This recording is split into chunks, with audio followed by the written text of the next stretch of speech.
নমস্কার, কেমন আছেন আপনারা? আমাদের এই ছোট্ট চ্যানেল বাঙালি রান্নাবান্নায় আপনাদের স্বাগত।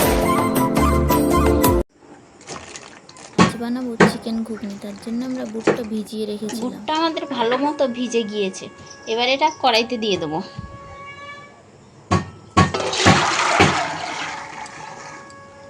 এটা ঢাকা দিয়ে দিচ্ছি। এটা সেদ্ধ হোক, ততক্ষণে আমরা আলু পেঁয়াজ সব কিছু কেটে আলুগুলো চৌকো চৌকো করে কেটে নিয়েছি।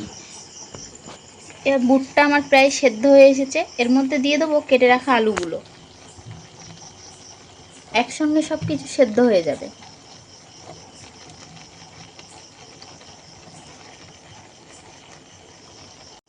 আলুটা দিয়ে দিয়েছি, আবারও ঢাকা দিয়ে দেবো।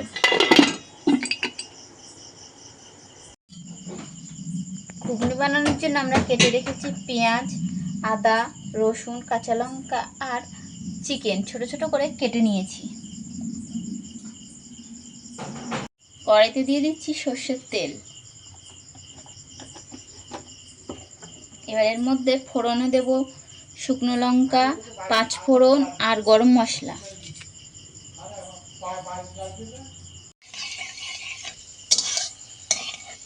ফোড়নটা লাল হয়ে গিয়েছে। এবার এর মধ্যে দিয়ে দেবো কেটে রাখা পেঁয়াজ। এর মধ্যে দিয়ে দিচ্ছি কেটে রাখা পেঁয়াজ, রসুন, কাঁচা লঙ্কা, আদা। এবার এগুলো একটু ভেজে নেব।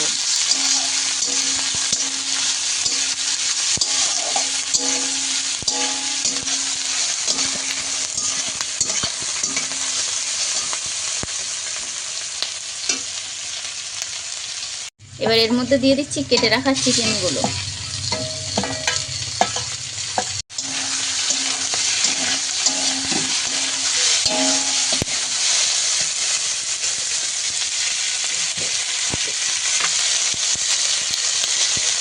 এর মধ্যে দিয়ে দিচ্ছি হলুদ, দিয়ে দিচ্ছি লবণ, দিয়ে এগুলো ভালো করে ভেজে নেব। এটা ভালো করে ভেজে নেব। একটু সময় নিয়ে ভাজতে হবে, তবে মাংসটা একটু সেদ্ধ হবে। মশলাটা আমরা ভালো করে ভেজে নিয়েছি। এবার এর মধ্যে দিয়ে দেবো সেদ্ধ করে রাখা বুট আর আলু। ঝুড়িতে দিয়ে রেখেছিলাম জলটা ঝরার জন্য। আলু আর বুটটা কড়াইয়ের মধ্যে দিয়ে নিয়েছি।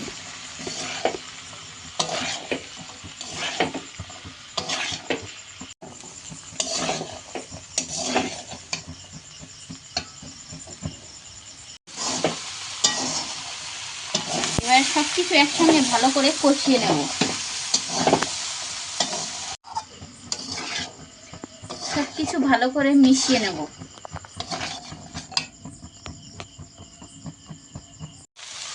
এর মধ্যে দিয়ে দিচ্ছি 1 চামচ লঙ্কার গুঁড়ো, আর দিয়ে দিচ্ছি 1 চামচ পরিমাণে জিরের গুঁড়ো। এর জন্য দিয়ে দিচ্ছি 1 চামচ কাশ্মীরি লঙ্কার গুঁড়ো।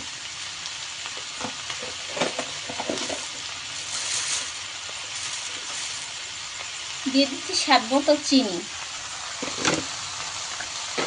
দেখো, এটা আমাদের ভালো করে কষানো হয়ে গিয়েছে। এবার এর মধ্যে দিয়ে দেবো জল।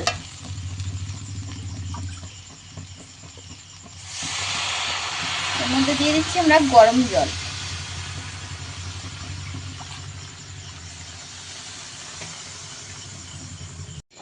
ঘুগনিটা আমাদের প্রায় হয়ে গিয়েছে। আর একটু ফুটিয়ে গরম মশলা দিয়ে নামিয়ে নেব।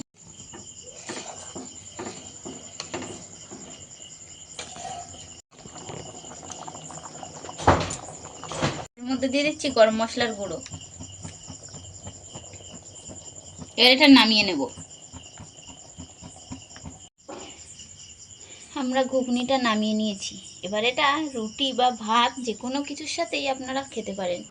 এইভাবে একবার বাড়িতে আপনারা চিকেন ঘুগনি বানিয়ে দেখতে পারেন। এটা খেতে কিন্তু খুবই সুস্বাদু হয়।